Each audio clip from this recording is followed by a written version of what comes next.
Hello and welcome, heroes, to the Crit Academy. I am your host, Justin. I'm your co-host, Brandon. And I'm your co-host, Ian. This podcast was created to provide you with new and reusable material for both players and DMs. Our show may not be suitable for young children, but neither is our D&D games. We hope to inspire you with creative content that you can bring with you on your next adventure. Our show may not be suitable for young children, but neither is our D&D games. Thank you guys for joining us today here at Crit Academy Studios, where everything's made up and your roles don't matter. Yeah, that's right. Your roles are like combat with some pretty awesome combos. That'll work. Combo breaker! Lawsuit. We got a really great show for you guys today. Shit. Moving on to our main topic, we have the Wombo's Guide to Combos from our boys over at D&D Character Lab. Can I say that this amazing product is $1 and is an Electrum bestseller? That's fantastic. Kudos to the guys over at D&D Character Lab. I got you $1. Have So- you tried using Wombo? So, Ian, what is Wombo's Guide to Combos? Well, basically, it's how characters in the party can double team enemies. And that's pretty much what this is in a nutshell. Yeah, it's a collection of optional rules to put your heads together to unleash the power of teamwork. Is the subtitle. And as we said before, it's an Electrum bestseller. And it is delivered from the point of view from the two-headed ogre, Wombo and Buffalo, or Wombo as they go by. I thought that was so clever because it fits the entire theme. So as you're reading through this, these two people, this two-headed ogre is talking to himself and kind of like going into the description. In one of these segments it says, he says, "Hey Womzo, did you know that we can make these fancy boxes using the text?" He says, "Yes, Bofel." Oh, actually, why don't you take that spot? Hey Womzo, did you know you could make these fancy boxes? Yes, Buffalo, but those are for important information we need to highlight to the reader, not to be used frivolously. That makes sense. In another Stop box. Stop it. Okay, in another box. So the whole thing is full of this. So the writing that they did is fantastic to get started. I think this is something that players always try to want to do, right? You want to find a way to get them to interact. But what's interesting is how they do it. They've got a very specific setup, right? And a few of them are class specific. Yes, class specific and like weapon, I think, specific on a few of them. Yep. Or something like that. So, first they formatted it like a spell, kind of, right? You've got the name, you've got the action time, the range, and then what they call participant A and participant B. They have it broken down by failure and success. Now, what makes this really interesting is that resources are consumed whether you succeed or fail.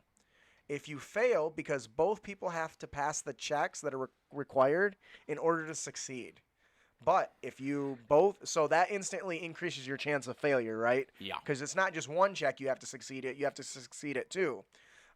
So this makes it a very challenging trade-off. But the features that they give totally make it worth it. So I've picked out a few. Ian, was there one that really jumped out at you that you thought was interesting? Yep. And that was let me scroll back to the very end. It was like one of the last entries. Wrecking Crew.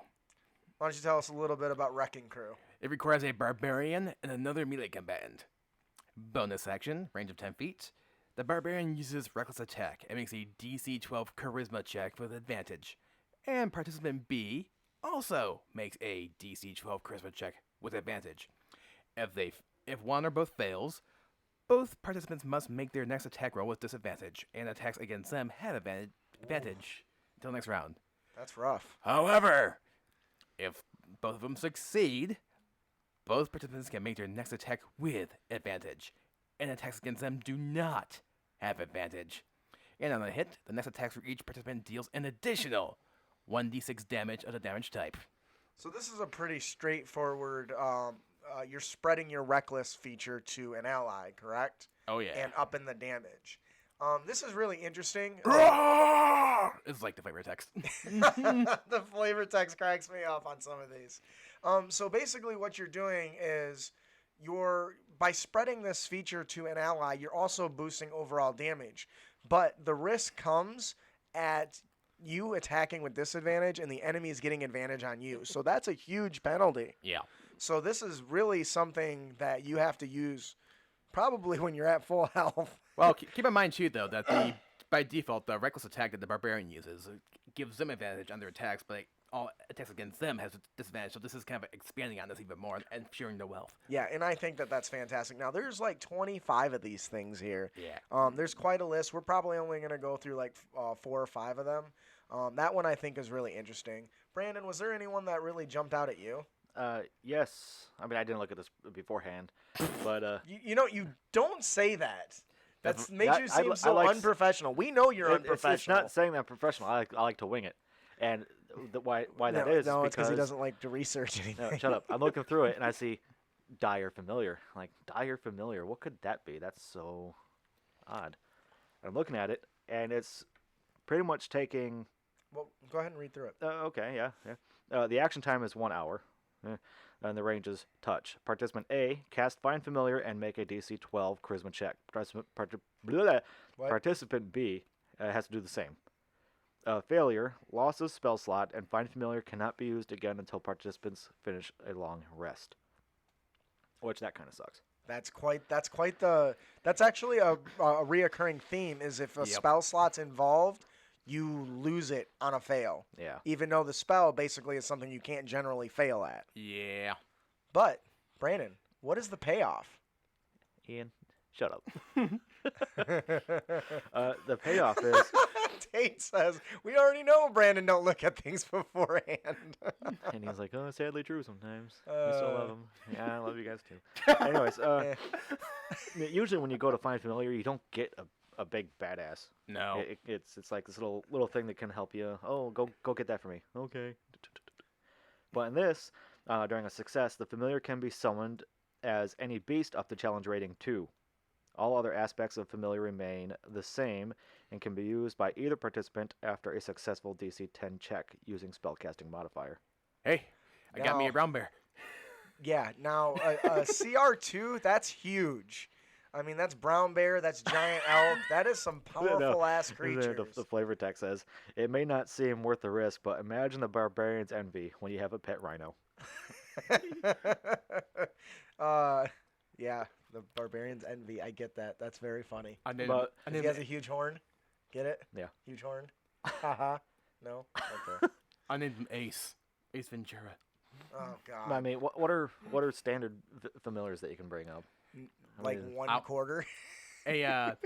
A crow, an owl, Fucking rat. zero, actually. Kitty cat. Small ass little creatures, and then all of a sudden this bear comes out, and you're like, "What the fuck happened?" So this is a pretty potent ability. That reminds me of one game where we made a druid summon a giant sloth so we could kill it and eat it. Oh. What I think is interesting about this, though, is That's so fucked up. it takes 2 casters that both have the Find Familiar, and if you fail, you can't use the spell again for a long rest. So you get 1 shot per day, and there's no telling how often this will fail. I do think the DC is a little low, in my opinion, because I feel like after like level 5 or 6, you're very rarely going to fail. Mm-hmm. Hey guys, I got me a falcon. Oh, jeez. So I think this is really interesting, especially if you can summon any of the big birds. What are some of the big birds? A grizzly in the shape and size of a chihuahua. AKA known as a mother-in-law. What? I have a mother-in-law. She's nice. Little ankle biters. Oh, there was one of those at the Easter dinner today. So this is really interesting. I like the fact that you can turn into like a saber-toothed tiger, or you can summon a saber-toothed tiger or a rhinoceros. These are strong motherfuckers, and especially since those are large beasts, you're also summoning a mount if you need one, which is fantastic. Hey, I got me a pangolin. A what? A pangolin. Is that like a giant penguin? Well, what's the What is lawn that? mean? It's like a armadillo on crack. We'll pick that one. There's one I want to talk about, but this one's a good one too, because I think everyone's wanted to try that. So the other one the one I want to touch on that I thought is awesome. It's called the Torch Ballet, and it So the Torch Ballet requires dancing lights and firebolts. So once again, 2 casters, right? It's a one-time action with a range of 120. Participant A casts dancing lights and makes a wisdom check at advantage, where the DC is the participant B's spell save.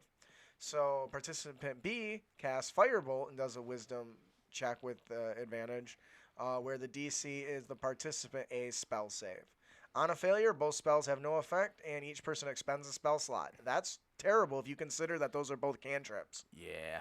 Oh. That being said, on a success, the participants create 4 torch-sized lights that instantly explode. Each creature within 5 feet of any light must make a dex save, where the DC is the participant's spell save or higher, or whichever participant's spell save is higher. On a failure, the target takes 2d6 fire damage. So that's 4 flaming sphere things that explode for a total of 8d6 for the cost of 2 first level spell slots. Boom. If you fail, that is a hell of a payoff. And it actually the damage increases by 2d6 when participant B reaches 5th level. So it scales in power just like the cantrips do as the players get stronger. So this is a very cool ability. I think the cost is minimal at a first level spell slot. There's no restriction to keep casting it, but it takes 2 people's turns to do it.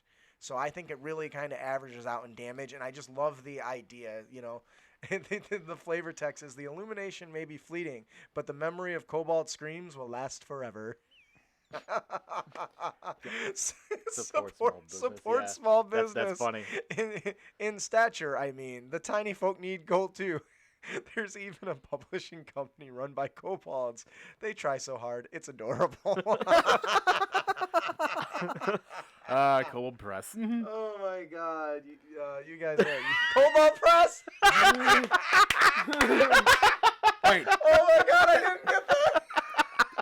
You didn't realize that? Oh, I did. Oh my god. I went over my head. Meow. Like a kobold. Oh my god. That is... Oh my god. Garen and Dan, you guys are fucking hilarious. I love this shit. Oh, I want to talk about pangolins? These things. That's not a penguin. I said a pangolin. A pangolin? It looks like an armored... I almost said armadillo. That looks like an armadillo. I know. Oh my god. I'm sure there's a market for those too. I'm sure there is. There was another one on here called that I thought was really cool. Brandon, did you see which one it was? Oh, it's fastball. Do you want to tell us a Was little it? bit about the Yeah, fastball fastball special? special. Do you want to tell us a little bit about that? Yeah, it requires a Barbarian and a Rogue. The action time is 1 action. Range is 30 feet. Barbarian, make a DC 15 athletics check. Rogue, make an attack roll against the target. On a failure, attack misses, and Rogue takes 2d6 falling damage. On a success, the Rogue deals sneak attack damage, plus 1d12, plus the Barbarian's strength. I assume it's strength modifier. Yeah. So Yeah, probably the modifier. I'm gonna get my I'm gonna have my thoughts on some of that when we're done here. Yes. So basically, what is happening here? Oh, there's flavor text. Hefting their diminutive partner aloft, the colossal embodiment of rage sends a dagger-wielding projectile at an unwitting target with savage accuracy. There's literally a picture of a turtle throwing a rogue like Okay, that's clever. fucking flying through the sky. And for those of you who didn't get this, this is named after Colossus throwing Wolverine. Oh, the fastball Oh yeah, special. that's in one like the fighting games and stuff, right? The colossal embodiment of rage. Oh, damn! You guys are sneaky as shit with that stuff. The I still can't get over Cold Press. That's pretty funny. yeah, that cracks me up. This is fantastic. I'm loving this. Let's pick one more. Ian, is there one more that you like that just is awesome? I just want to point out it's kind of sad when I'm the smart one and I'm half asleep. Whatever. Well, whatever. He's not even denying it. I can't believe I missed the Cobalt or a press reference. That blows my mind. All right. I'm going to pick this one because it's different. The jam session requires Bard and participant B Action time, short rest. Range, no bigger than a garage. Are you shitting me? Does it really say that? Yes. It does. The Bard makes a DC 15 performance check with advantage. Participant B makes a DC 12 performance check with also advantage. Failure. The Bard rolls regular die for Song of Rest, and players only receive half of the healing, rounded down. Whereas on a success, increase the die used in Song of Rest by 1 step, and D6s becomes D8s and so forth. Cool. A duet can be a wonderful thing, inspiring both performers and creating something altogether new. Relish the moment, remember how it feels, and just don't let the guy with the bongo jump and screw it up. Jump in and screw it up. That's funny. So I think this is really cool. I cracked up at the no bigger than a garage. This is cool because it's a utility feature and includes somebody else. Because normally That's why I pointed it out. Yeah, normally when you have a bard doing Song of Rest, they're doing. But what if the fucking barbarian just starts and doing some beats and dropping some beatboxing or something Bongo, just bongo, to add did to you it give them the and gongo? granting some sort of benefit. Of course, the failure of half as much healing out, you're shit out of luck. It's pretty dope. What do you think, B? What the hell? My shit just stopped. Yeah. I like it. I like it a That's what I lot. think. This is really cool. I like it. I love it. I want some more of it. Speaking of jam session, improv. So this entire product is absolutely amazing. It's so much fun. There's so much to do with here. I do have one. I love the art too. I think the art's hilarious. It's very cartoonish, and I like that style. If I had one critique, it's that some of the verbiage is not done very well. That would be my only real critique. Some of the stuff doesn't fit the WotC standard. But it's clear enough you can figure it out. But if you're running something like this, you're probably not rules heavy anyway. No. So it's probably not a huge deal. I'm still amused by that cartoonish picture of that troll with arrows in both of his feet. He's got him pinned to the ground, yeah. And his face is like, why? He almost looks like he's crying. Hence the why. Overall, what is your guys' thoughts of this product? It definitely has some pluses to it and can add a little bit of extra spice to the game.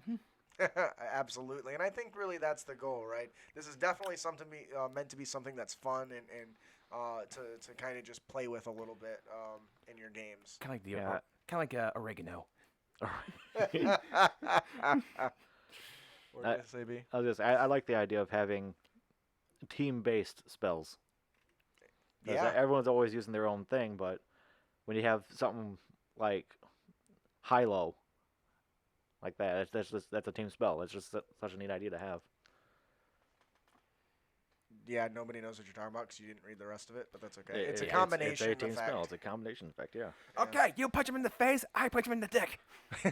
So this kind of reminds me of what you mentioned the Avengers earlier. You know, you've seen the thing where you've got Captain America with a shield and Tony Stark blasting the shield while it reflects the laser off and hits people. That's kind of what's going on here. Or a classic one in the comics that we have not seen in the movies was Hawkeye firing Ant-Man on an arrow. Oh yeah, that was a really good one too. That was in a commercial. Was that in a movie or in the commercial? Oh, it was in the movie?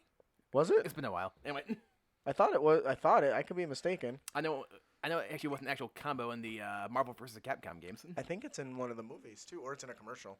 Could be. But anyways, I think this is really great. I think that No, it wasn't Dan Civil War. and Garen, you guys did a fantastic job. It's full of the traditional hilarity that I've learned to come and expect from you guys. So fantastic work. Did I mention it's $1? It's $1. It's $1. Wow. So you can find a link in our show notes or and check it out. That is Wombo's Guide to Combos. Yep. It's in the movie. Compliments of the awesome guys over at D&D Character Lab. And it's a what bestseller? It's an Electrum. That's Beyond Silver, Beyond Silver but Yeah. not quite gold. for $1 each. Yeah. Did you make it rain? We hope. Congratulations, guys. This is an awesome product. It is cool. I like it. So before we move on to our next segment, our Unearthed Tips and Tricks, we have another gift to give away, compliments of our sponsor, Loresmith. Lore smash. There's some awesome maps, by the way.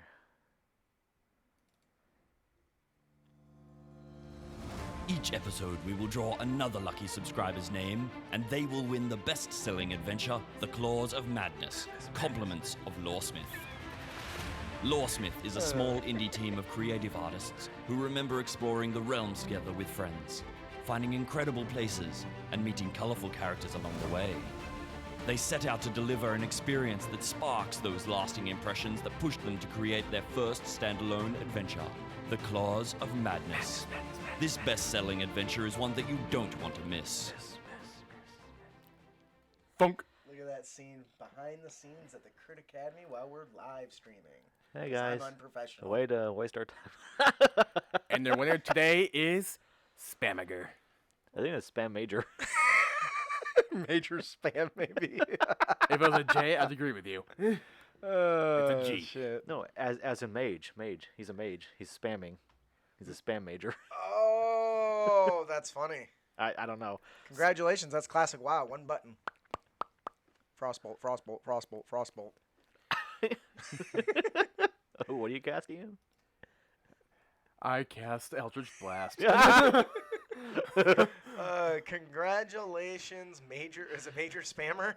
Spam Major? Spamiger. Congratulations, Spam Major. If you enjoy the adventure... Oh, wait. Oh, I gotta play the music.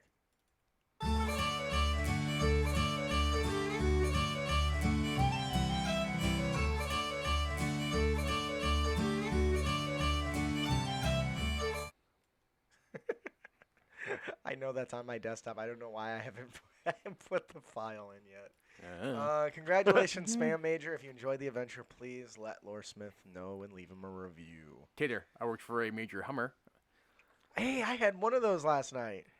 Oh my god. Wait, are we talking about the same thing? No. Oh. And my was Resi of Staff Sergeant Max Fightmaster. Awesome. So moving on to our final segment, we have our Unearthed Tips and Tricks segment. Our character concept comes from patron John Gemstone. The narrator. A bard is most known for his talents in music and charms. But bards are not just musicians, they are keepers of tales and teachers of legends. This takes a bard and instead of singing, he tells tales of old and compares friends to heroes. Whoops. I think there's a typo there.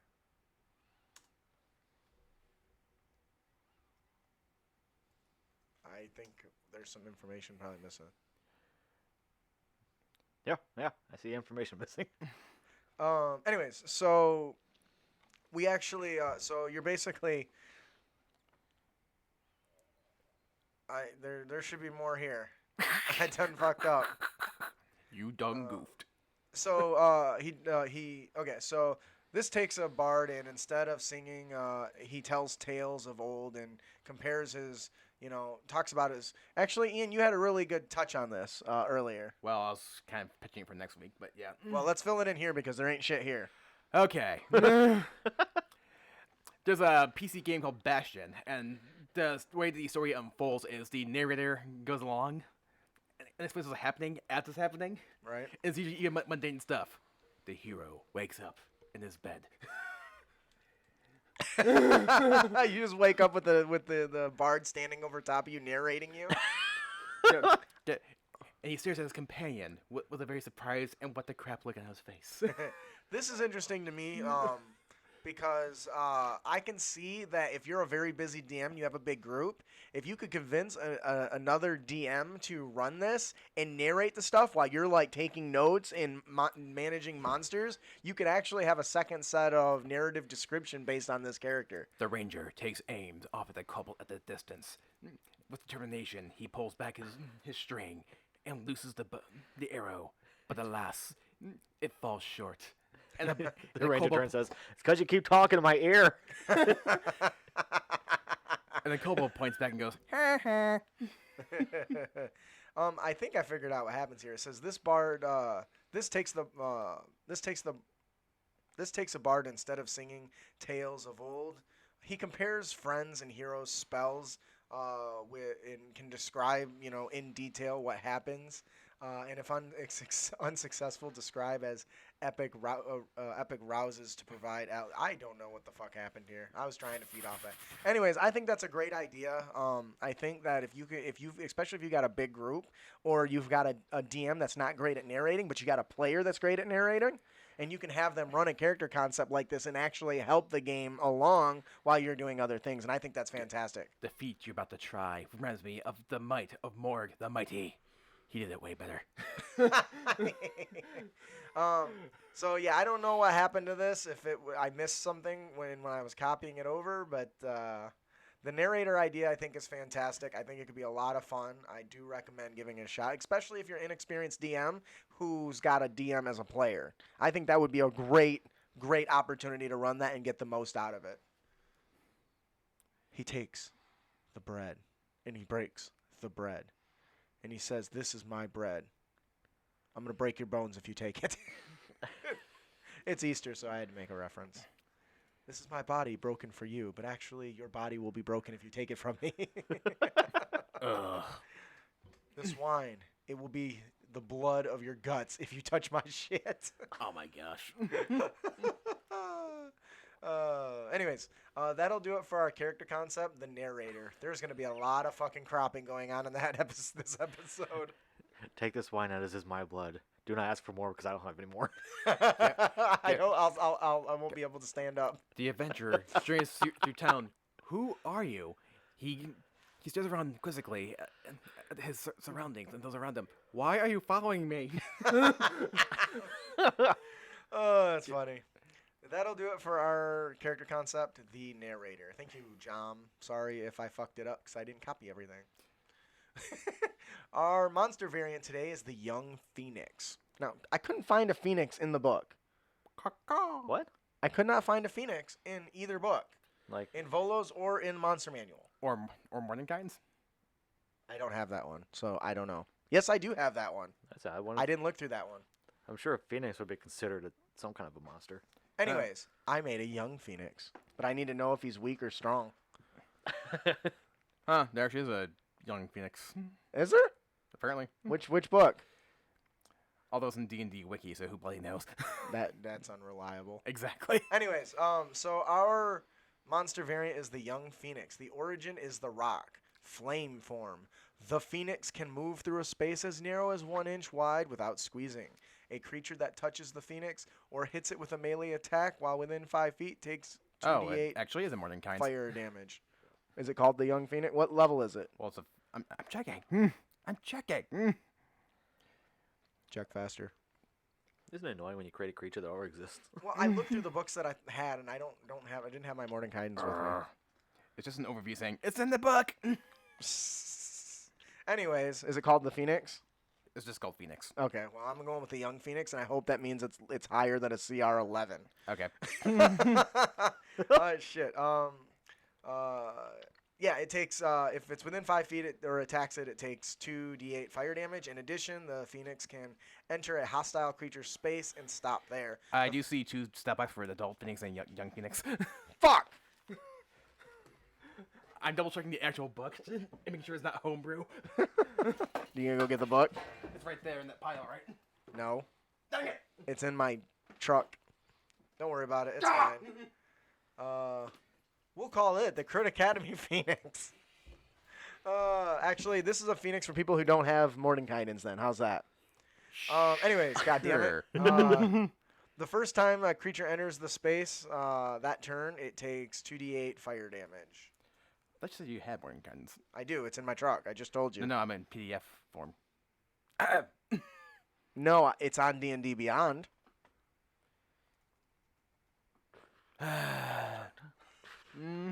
Anyways, which, by the way, we have a D&D Beyond count now. Oh, that might be, okay. Anyway, did you spell it wrong? I'm checking. Nerdy friends, and the DM to guide you. I'll guide you. Was that The hell was that? your redneck neighbors? Oh, yeah. That was a gun. Death Burst. When the Phoenix dies, it explodes. Each creature within 30 feet of it makes a DC 17 dexterity saving throw, taking 27 or 68 fire damage on a failed save. or half as much on a successful. Now, this is where it gets interesting. The explosion destroys the phoenix but leaves behind a tiny warm egg. The egg contains an embryo of a new phoenix. It hatches when it is in the area of effect of a fireball, or if the egg is placed in the center of an active volcano. When it hatches, the egg releases a new phoenix that appears in the egg space. What do you guys think about this monster? I think I spelled phoenix wrong. I did. Pahonix. I think you fight it, let it kill itself, take the egg, and then raise it as your own. Well, I assume that's kind of what people would try to do. I think as a DM, this would be fun because then I could just constantly send merchants after him trying to buy the shit. Just offering them grander rewards till they go to hatch it and they can't find any way to actually do it. I mean, how many of people are going to be carrying this into an exploding battle, you know? Like, can't find somebody that actually tells them how to hatch it, but everyone's trying to buy it from him. It's even better. What was it? It was Wrath of the Dragon Queen. We were playing that, and there's a big bad guy, and he was about to throw fireball, and you even described it to us because you imagine that we all knew what fireball looked like. He was preparing. He's like, he's getting ready to use fireball. I can imagine one of us having that and going, "Wait!" Going over to the bad guy and says, "Hold that," and they run away. Okay, go ahead. That's Okay, funny. it's just a phoenix. Just plain old phoenix. What level? 16. What the? Yes! That means my young phoenix is a lower rate. I nailed it! I guess I saw earlier as a homebrew, which is why I was double checking. Yeah. Awesome. So anyways, I really like this monster. I love stuff like this. There's not enough really cool flying things like this that I really like. So, and once again, it wasn't in the 2 books that I was reading, so I decided to make one. That'll do it for our monster variant, the Young Phoenix. Origin is the rock. The encounter of the podcast is Mistaken Identity. Ian, why don't you tell us about this bad boy you've made? Well, I totally ripped it off from One Piece, but anyway. Hey, you might want to edit that part out. Maybe. Why? It doesn't matter. Okay. I take inspiration from Yu Yu Hakusho all the time. I've literally made magic items after the characters. Good point. I call you out on that all the time. Yeah, Ed says, sounds like dragon eggs from Game of Thrones. I have not seen read Game of Thrones, so. Side note, on Comcast at least, they're having seasons 1 through 6 on demand for free right now. I thought you were gonna bring me season 1. No, That's the only thing I got, though. dragon eggs were hatched through a trial of fire. Well, let's just leave it at that. Okay, Comcast on what? On demand. I don't have Comcast. Hi, Fourth Watcher. I see you in there. Somebody joined. Okay. Welcome to the Today's party. encounter. Sorry, we're almost done. Today's encounter. What? Mistaken identity. If a player in the party is wanted, but they happen to have a picture on the bounty poster, but that happens to look nothing like them, it can potentially down the line cause some confusion. For example, one way is an NPC, when you guys are adventuring, out of the blue, so he attacks the party, and in particular is out for blood on the guy who was on the poster. It turns out he happens to look just like the drawing on the bounty poster, and he's sick of bounty hunters coming after him all the freaking time. I know we've talked about this, but I don't think it's ever been an encounter. I think this is hilarious because I was watching a newsreel where the newscaster was put up a wanted drawing of a guy that they were looking for, and it looked just like him. He's like, yes, you're gonna want to keep an eye out. He's about this high. He's got, and the picture shows up, and it's literally the newscaster. Whoops. I think this is fun. This could be a really cool thing for your DM to play around with. And it's really something that, depending on what type of background, you could even do this as a character concept. Or you can spin this in the other direction, and your character looks like the guy in the bounty poster, even though it's not him. So there's always people just showing up looking for him. That's kind of where I was getting with it. I think it would be a lot of fun because, like, he'd be sitting in the bar and like 5 guys stand up over top of him. Hey, I'm here for that bounty on your head, boy. Not again! The player's like, get the hell away from me. Make him a wizard and he's just turning people to frogs all the time. I think this is a great character encounter idea. That's I think it. it'd be a We're lot gonna of fun. find this guy and capture him so these idiots stop trying to hunt me down! And you get that one bounty hunter that's like super serious about his job. And the whole party wakes up to find that the wizard's dead. It's like, how'd he die? There was a frog in his throat. Just crawled in there last night. I think what's cool about this is you could do and you might have said this because I was only half paying attention because we were laughing about something, but Fail. you could have it where the person hires the party, right? Is that what you're talking about? No. No, so you could have it where a person is hiring the party. Hey, look, this looks like me. It's not me. Please find this guy and get rid of him because I'm tired and turn him in 'cause I'm tired of being hunted down. Watch it turn into an adventure. Just like, let's get rid of this guy once and for all. Yeah. Or you could spin it the other way where it is the guy and he's got a duplicate out there. He's like, go find this guy. And he's actually the one on the poster. He's got a super low intelligence. Like, do you have a twin? Yeah. Why? What's the significance in that?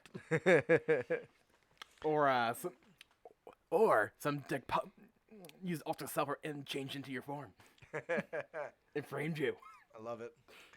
There's so many things they can do with Yeah, this. especially with, alter self and disguise kits and all that. Polymorph. Yeah. So on and so forth. All right, that'll do it for our encounter of the podcast. Mistaken identity. Oh, doppelganger. How did we not even touch on that? Doppelganger. Changelings. Changeling. Is Changelings in 4E or in 5E? Yeah. Are they? Feel like it. Which book? Don't remember. Yeah. I think it's an Eberron. All right, so that'll do it for our encounter of the podcast. Brandon, would you like to tell us about our magic item? Okay, so I'm looking at this. Do we have 2 items? No. Do we? No. Yes, we do. Whoops. What? I do. I don't know how I fucked that up. How'd that? You're reading the first one. I'm gonna move this one. I was doing it on my phone. Give me a break, okay? Oh, okay. This week's magic item comes from us by D&D Beyond. It is called... No. It's on D&D Beyond from this person, Drooshbag. Oh, his name's Drooshbag. Fucking Drooshbag. Found on D&D Beyond from Drooshy Bag, pronounced Drooshbag. That's what we were laughing at. It is a wondrous item, and it is uncommon. A glorious fake mustache that sticks to your upper lip. The mustache compels people to compliment on its quality, but it's cursed. Whenever someone compliments the mustache, it falls off your lip. That's a nice mustache. So, I recently... It's self-conscious. I recently been poking around D&D Beyond. I bought a player's handbook so I could start using it for our games and stuff. And I came across this thing, and I was cracking up. How much hilarity would ensue having this thing on as part of your disguise kit? Or the person in the disguise kit doesn't know what it is, and you put it on them, and they go, excuse me, sir, that is a nice mustache. Thank you. Obviously, I feel like there should be some sort of save for this thing, like a save to compel them to compliment you on its quality. But for the most part, this is definitely meant to be a fun item, purely roleplay, no other functional advantage. I say so. It should be made to the point where, like, okay, the first time it falls off, they go, oh, crap, it's cursed, it falls off when someone compliments it. And then what they should do is try to mess it up so they can't compliment it, but they can't because it always stays perfect. Magic items are perfect. I think it's hilarious. Drooshbag, well done. Awesome name, by the way. What a droosh. Well, I'm pretty sure after the first failure, every time someone compliments it, he would just bring his hand and be like, oh, thanks. Yeah, it's nice. And he's just sitting there keeping it on his face while he turns around and Right. puts it back on. Why do you keep that? It's so manly. That's nice. You look very manly with it. That's a nice mustache. You gotta make that sound every time, too. By Joe, good sir, what a nice fine moustache you have. Moustache. Moustache. Moustache. Oh my God. Who's professional? That'll do it for our magic item. He didn't give it a name, but we're gonna call it the glorious mustache. How's that? Of manliness. I've been practicing.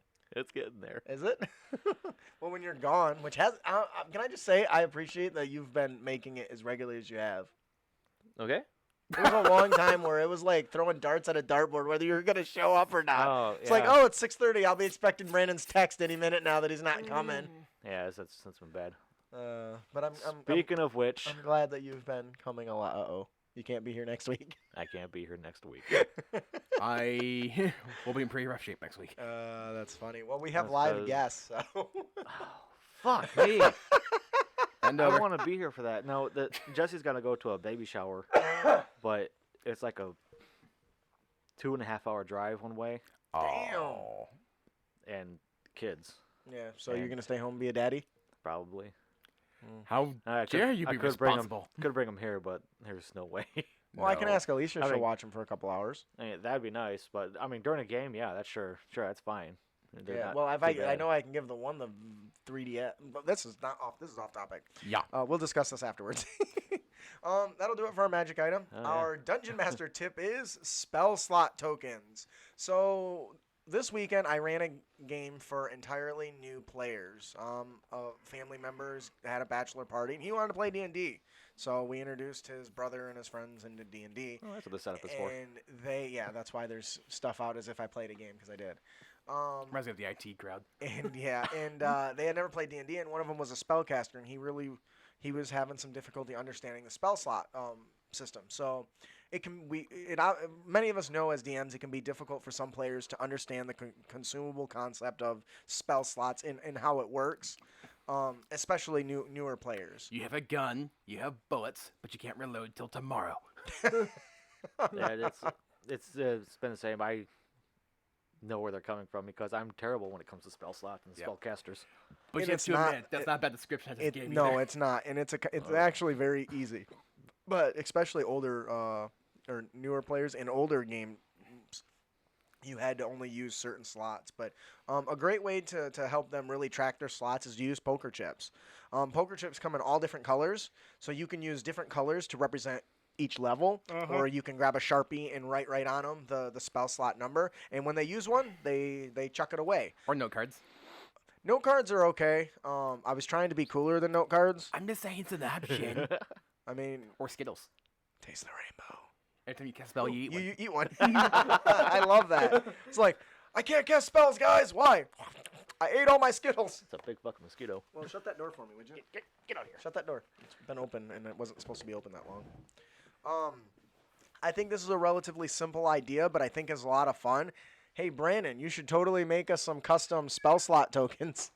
You remember that ingrained copying over that image? I bet we could burn images into little tokens. That would be really cool. Using a little wood burner, just burn like cool little images into those little discs you can get from like Michael's if you can't get poker chips. Or Starburst. Taste the rainbows. Wait, no, Starburst doesn't taste the rainbow, is it? No. Which one? What is their motto? I only have one. What the such a powerful candy doesn't have a motto. Anyways, Doesn't need one. Juice. anyways, this is a really simple technique, and it will be very, very valuable as your players are getting more and more spell slots. Because I don't know about you, but I've known several players who all of a sudden have more spell slots than they should. Has that ever happened to anybody? Happened to me. Yeah, that was me. Yes, thank you. That was one of them. Although if you're Man. a sorcerer, you can convert some sorcery points over. I'm a fan of that. There's people that forget you can do that shit. Yeah. That's why I love my gun mage. It's glorious. I would love to play my own gun mage. Yeah, the gun mage is actually what kind of helped me get into it because I never played a sorcerer. I didn't know how the source points worked. Mm-hmm. Now you do. And then when I read onto it and I started figuring out how you can expend a level 3 spell slot to gain 3 sorcerer points back, and then but you can't use that no more. And it's like, oh, that helps me keep track of what kind of level spell slots I have and how Technically, many. it's 5 sorcery points for a 3 level spell slot. But yeah, you're I have it on the- written down for that reason. But yes, this is a really good tracking. It doesn't matter which class you are. It's a powerful tool. And it doesn't have to be just for spell slots. They can be used for other resources, Bardic Inspiration, Rage, stuff like that. So definitely give that a shot. That'll do it for our Dungeon Master tip, spell slot tokens. Our player tip of the podcast is Don't be a dick. And you can avoid dickitude by sharing your secrets. Now, I found this article by Darren Steele, and this really jumped out at me. Your character Magos, the half-orc ranger, has fallen in forbidden love with Eltra, the elven wizard. He will never admit to loving an elf. He will bear his secrets to his grave. This is a great setup for an edgy emo character. Epic choice, yo. Fucking surfer. If you protect that secret from the other players as carefully as Magos protects it from Eltra, you'll confuse everyone. The fun thing about secrets is sharing them. Keeping secrets is only fun for the secret keeper. We all want the juicy gossip. We also love the dramatic irony of knowing exactly why Magos has been working so hard on mastering a simple cantrip. Every time the rest of the party isn't around. Share your secrets with your players, and everyone is in on the fact. When everyone is in on the fact, Magos is trying to find ways to be just like Eltra and to be close to Eltra. Keep the secret, and your choices are weird and random. I don't know. I can see this one going both ways. Well, we'll touch on that because that's more common. I'm not saying that that's bad, but I agree with this, and I'll tell you why. He says, I encourage you to see other players at the table not as their avatars of their characters, but as co-writers around the table. They, hopefully, want to help you reveal your secret. It's way more fun to know what's important on the deepest levels of the character and to watch them navigate situations to challenge that. Then, for a character to be vaguely mysterious and difficult to understand. And if your co-players are generous, they will use that meta-knowledge not to ruin your in-game secret by having the other character suddenly know it, but to enhance the drama and fun of the game by making generous offers that play up on the secrets. Okay, guys, let's surround them. Magos, you and Eltra go to the right. We'll go to the left. Ooh, that's a good one. I like that. But that's exactly his point, right? Is when the players themselves know that Magos has a crush on Eltra, the scenes can naturally be set up in such a way, just as you described, that really sets it. Oh, you only got 2 rooms left? Well, Jandis and Destiny will take this room, and Magos and Eltra will take this other room. I mean, things like that, because you know it as a player, really sinks into the character's thoughts and the writing of the story. And I have to agree very much with with Darren here, and I think that's a fabulous idea. He's like, hey, Magus, come here. Yeah, Elder, she likes lilacs. You just walk away. No? You totally missed the point of that. No? Yes? Well, The characters themselves wouldn't know. Yeah, I know. That's a player character telling Magus to come to him. Hey, Magus, come here. I want you to know something. No. The other player, the characters themselves don't know that Magus likes Eltra. The players No, do. the player Players characters know. do. But No, the the characters players know. The characters don't. Yeah. Oh. So So they're playing into it they're without them playing knowing into it. it without their characters knowing. So it to the characters it's pure happenstance, right? But to the players, they know. Like, well, we'll take this room over here. You two take that room. It's kind of nonchalantly. Another good example would be if you have a fear of spiders. If Brandon has a fear of spiders, and we're all going into this big cavern, and we start to see webs everywhere. You're the ranger, right, Brandon? Would you scout out ahead for any dangers? I'm really concerned about all these spider webs. What? Well, that's your job here in our group, right? To scout ahead, and who knows what kind of creepy crawlies could be on the ceiling. You set up that scenario that would be reasonable. In this case, your character's the scout, so it would be expected of you, them not knowing that you are deathly afraid of spiders. So I think this is wonderful. So that's just a great way for it to come forward. Right, and that you nailed it right on the head. That then becomes to the forefront of the stories. He walks into the dark, and a minute later you just hear screaming. He goes back running. What happened? Is there anything up there? Something brushed my leg. But it brings it to the forefront, and I think that that's fantastic, and is just an amazing opportunity to enhance your story. I love that that Darren considers all the players co-writers. That's fantastic. Or how I've often said that my halfling monk doesn't know how to read, but he won't admit it. Yeah, it says we go left. Are you sure? Yeah, sure. He just crumbles up the paper and sticks it in his pocket. Okay, This is very good information, and we all should know this. You know what? You should read this in further detail. So we're all on the same page. I like stuff like that. So this is a fantastic tip. Thank you, Darren. This is a grocery list. Yes. Oops, I didn't mean to hand that to you. Sorry. That's right. There is a link to the original article and all of the rest of his awesome comments in our show notes, so definitely check that out. That is our player tip of the podcast. Don't be a dick. Come on, Ian. And that is our player tip of the podcast. Don't be a dick. And you can avoid dickitude by sharing your secrets. You know what's funny about that is that's our player tip of the podcast. That has become a trigger in my mind. Even if I'm not paying attention, if I hear that, I instantly go to, don't be a dick. Don't be a dick. We're going to test that now. Just randomly say. You know, this information in this book might be very important. What do you think? This is gay poetry. All right, so before we close out our show today, we have one last gift to give away. Compliments of our buddy and sponsor, Jeff Stevens.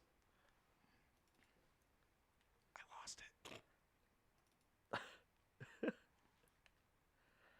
Oh, it's muted. That's made me think of something even better for that specific character. What's that? The party finds his book that he's been writing in, and it looks like it's an unknown language. Fucking right? gibberish? But it's just him scribbling it to make it look like he knows what he's doing. Oh my god, that's a fantastic character concept. Oh my gosh. A small village, empty of villagers except for one boy, I really love that found character, kid. sitting and weeping next to a jester's fortune. pageant wagon. Cleric, I almost died on The boy Saturday, so I'm like, explains that the villagers, no, wait. Wait, including his okay, family, you can die. followed a Oh, he jester lived. into the wagon and never came out. What madness could the adventurers face? Can they save the villagers? Or will they go mad trying? Can you survive the madhouse of Tasha's kiss? I never noticed that. Can they survive the madness? Well, it's because I think I played it once and we just started playing it on our things. It was always added later. Congratulations, P. Shields. If you enjoy the adventure, please make sure to leave Jeff Stevens a review and check out all of his other amazing products. Yeah. Wait, who's our winner today? Our winner today is P. Shields.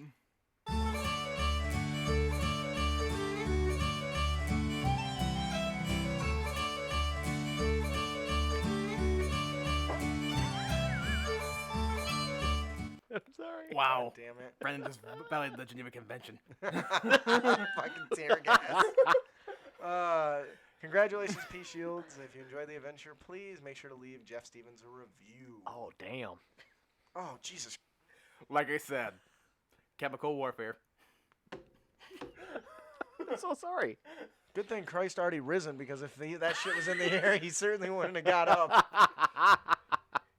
He just opens that bowler. Smells like shit. He just shuts it. Closes it back up. Tombs himself. All right, that'll do it for our show today. Please join us on our next episode. We will be discussing Artifacts of the Guild. We have special guests coming on. I'm super excited to talk about this. This is another huge community product, much like Monsters of the Guild. So look forward to that. Dink, dink. That'll be our last episode before we go live to everyone. Wow. That's exciting. Actually, on the Saturday game, I think the most hilarious moment so far was we found like this like a sphere embedded inside like a dragon skull. I'm like, and my barbarian rolled extremely low to figure out what it was, and what it was, it's elf crap. Okay. The wizard then walked up, cast Identify on it. It was a legendary dragon slaying spear made by elves. Could have walked away without it. I thought it was elf crap. It just happened to be good elf crap.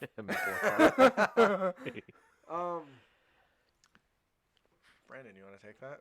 That's going to become your new line. You can italicize it for you if you want. Well, maybe I have my own stuff here.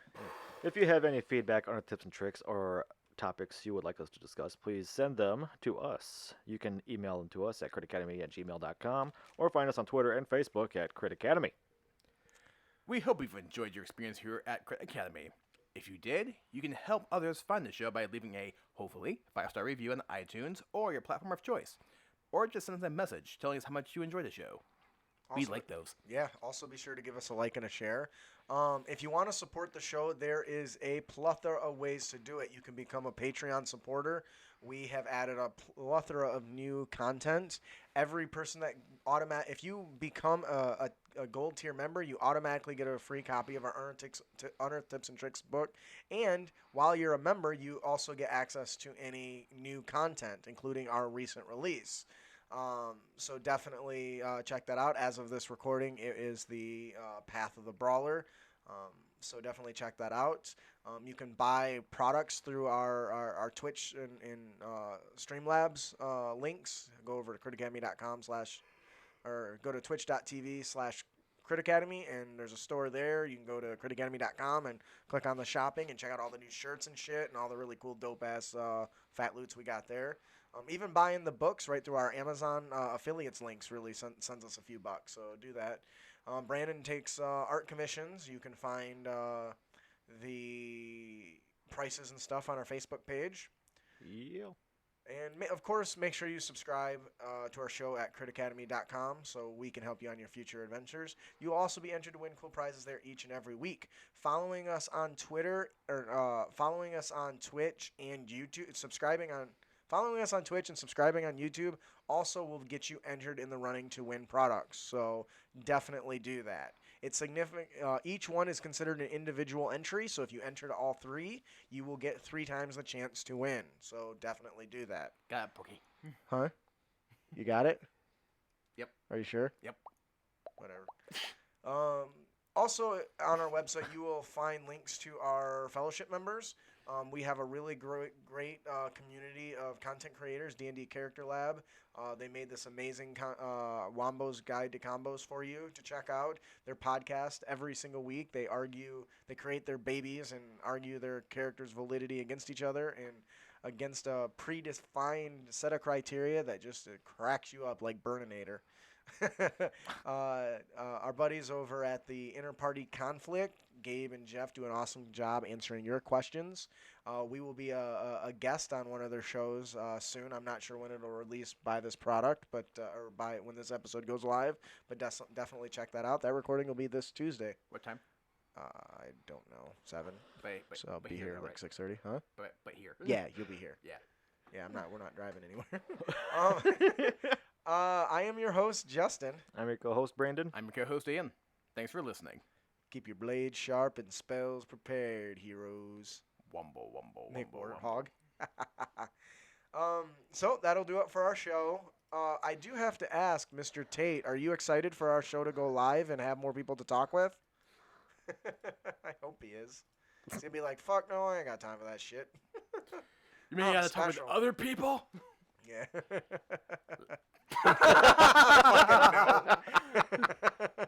Of course. He's like, he loves having us to himself. You're mine! You belong to me. So that's exporting right now. Oh, that's right. I gotta All send right. Gabe's Wave to the camera, fellers. Bye! See you later. Bye-bye.